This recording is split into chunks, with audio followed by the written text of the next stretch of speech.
Simulation theory isn't just about technology's future, it's about understanding the boundaries of human consciousness and reality. Anita Desai. Have you ever paused during a routine moment and questioned the reality of your surroundings?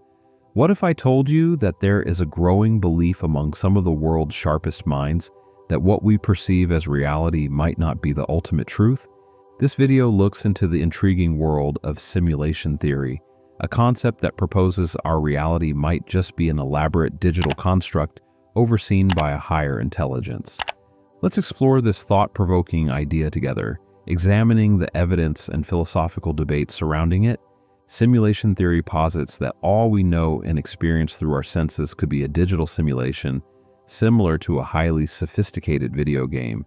At its core, this theory isn't just about technology, but about the very nature of reality itself. Introduced to the mainstream by philosopher Nick Bostrom, the theory draws from several philosophical traditions that question the authenticity of human perception.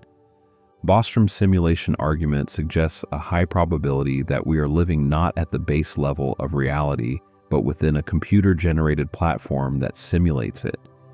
This idea hinges on the advancements in computational technology, suggesting that if it's possible to simulate consciousness, then logically we might already be living inside such a simulation. The idea that we might be living in a simulation isn't a new one. It's a modern twist on philosophical skepticism that has been around since ancient times. The 17th century philosopher René Descartes posited that all our perceptions might be the manipulations of a deceitful demon, an idea that challenges the assumption that what you see, hear, and feel is real. In more modern terms, the brain in a vat thought experiment presents a scenario where a human brain is kept alive in a vat and fed false experiences by supercomputers.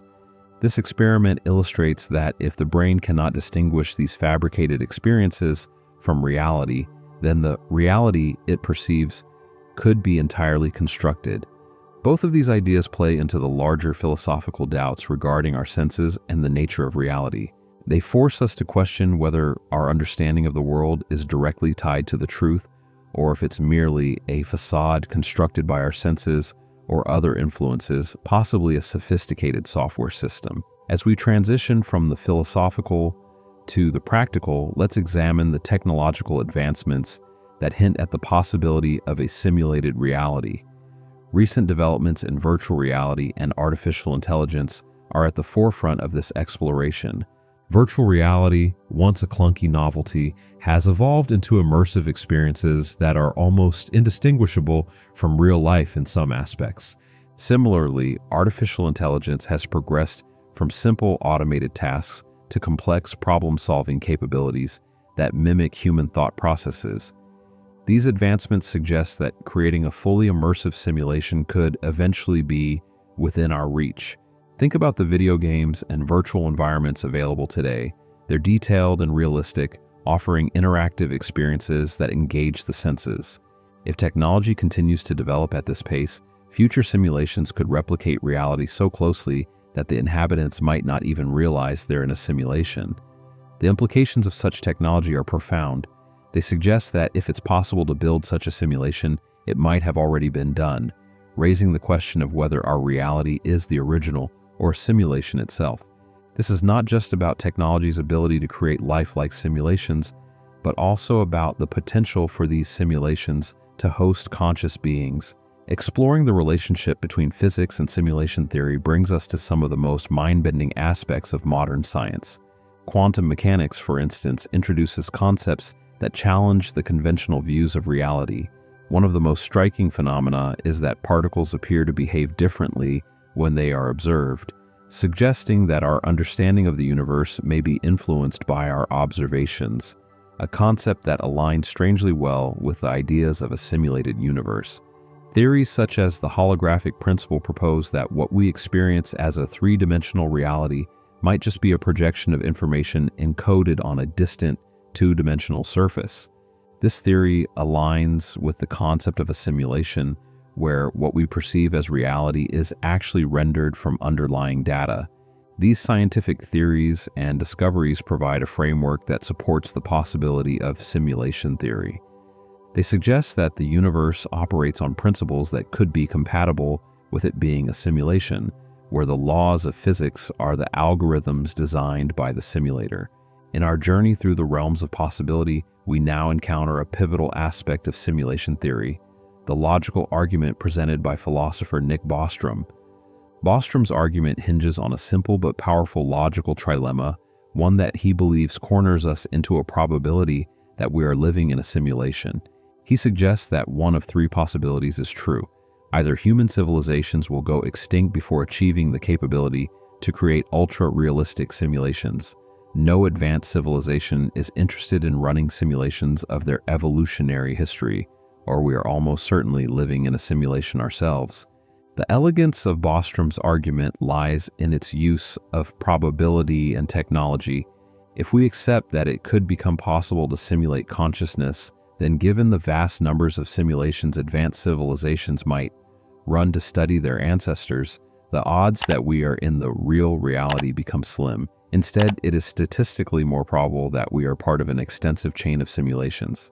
This leads us to a fascinating implication. If we are in a simulation, there could be multiple layers of reality, each running its own simulations in a nested manner.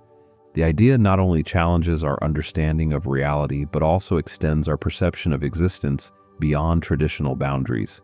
While simulation theory offers an intriguing perspective, it is not without its skeptics. Critics of the theory point out several issues ranging from technological feasibility to philosophical implications. One major technological challenge is the computing power required to simulate a universe in full detail. Skeptics argue that simulating every particle in the universe, down to the quantum level, would require resources that might be impossible to gather, even for an advanced civilization. Philosophically, critics question the assumptions underlying simulation theory. They challenge the notion that consciousness can be simulated at all, suggesting that a simulated consciousness is not truly conscious, but merely mimics the behaviors of a conscious being. This touches on deep ethical questions about the nature of existence and the rights of potentially sentient beings within a simulation. Some philosophers see simulation theory as an updated version of skepticism, which has been debated without resolution for centuries. They argue that it may be practically and theoretically impossible to prove or disprove we are in a simulation, thus rendering the argument more speculative than scientific. The concept of living within a simulation extends beyond the confines of technological and philosophical circles.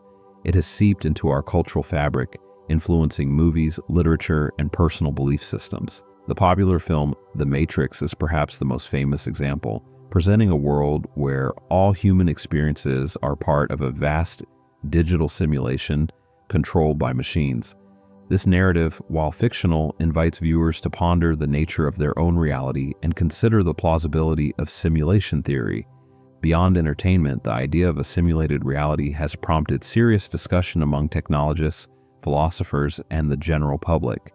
It challenges us to consider the implications for free will, ethics, and our understanding of consciousness. These debates often reflect our inherent discomfort with the idea that our lives and experiences might not be entirely our own, but rather the output of a programmed reality. Among the supporters of simulation theory, some prominent figures stand out. Elon Musk, the tech entrepreneur, has publicly speculated that the odds are in favor of us living in a simulation. His argument stems from the rapid advancements in video game technology, pointing out that games have evolved from the basic graphics of Pong to the complex three-dimensional worlds we see today.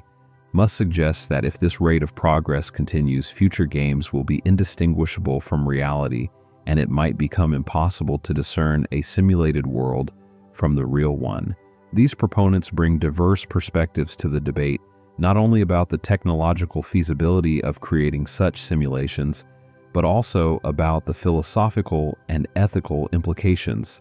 Their discussions often highlight a fundamental question: if we are indeed living in a simulation, what is the purpose and who are the creators? Such questions not only deepen the intrigue surrounding the theory, but also encourage a broader discussion about the nature of reality itself. Approaching the idea that our reality might be simulated prompts a reconsideration of how we live our daily lives. This inquiry nudges us to think about the value we place on experiences. It suggests that whether or not our reality is simulated, the feelings and experiences we have are real to us. Thus, the focus shifts from questioning the reality of our experiences to appreciating their impact. It also raises ethical considerations about how we treat others, emphasizing the importance of empathy and respect in interactions that feel profoundly real to those involved, regardless of the nature of their existence. In wrapping up our exploration of simulation theory, it's clear that while definitive proof remains elusive, the theory challenges us to question and expand our understanding of reality. It serves as a modern philosophical tool that pushes the boundaries of traditional existential questions, forcing us to confront the very nature of our existence and the universe. While we may not have all the answers, the journey through simulation theory offers a unique lens through which to view our lives and the universe. It invites us to live with a sense of curiosity and wonder, to question the ordinary, and to find meaning and value in our experiences, simulated or not. While we conclude, remember that the possibility of a simulated reality, while intriguing, is just one of many philosophical tools we can use to explore the nature of existence. Whether or not we live in a simulation, the questions it raises about consciousness, reality, and our place in the universe are valuable. They compel us to look beyond the surface, challenge accepted truths, and ultimately enhance our appreciation for the mystery and complexity of life.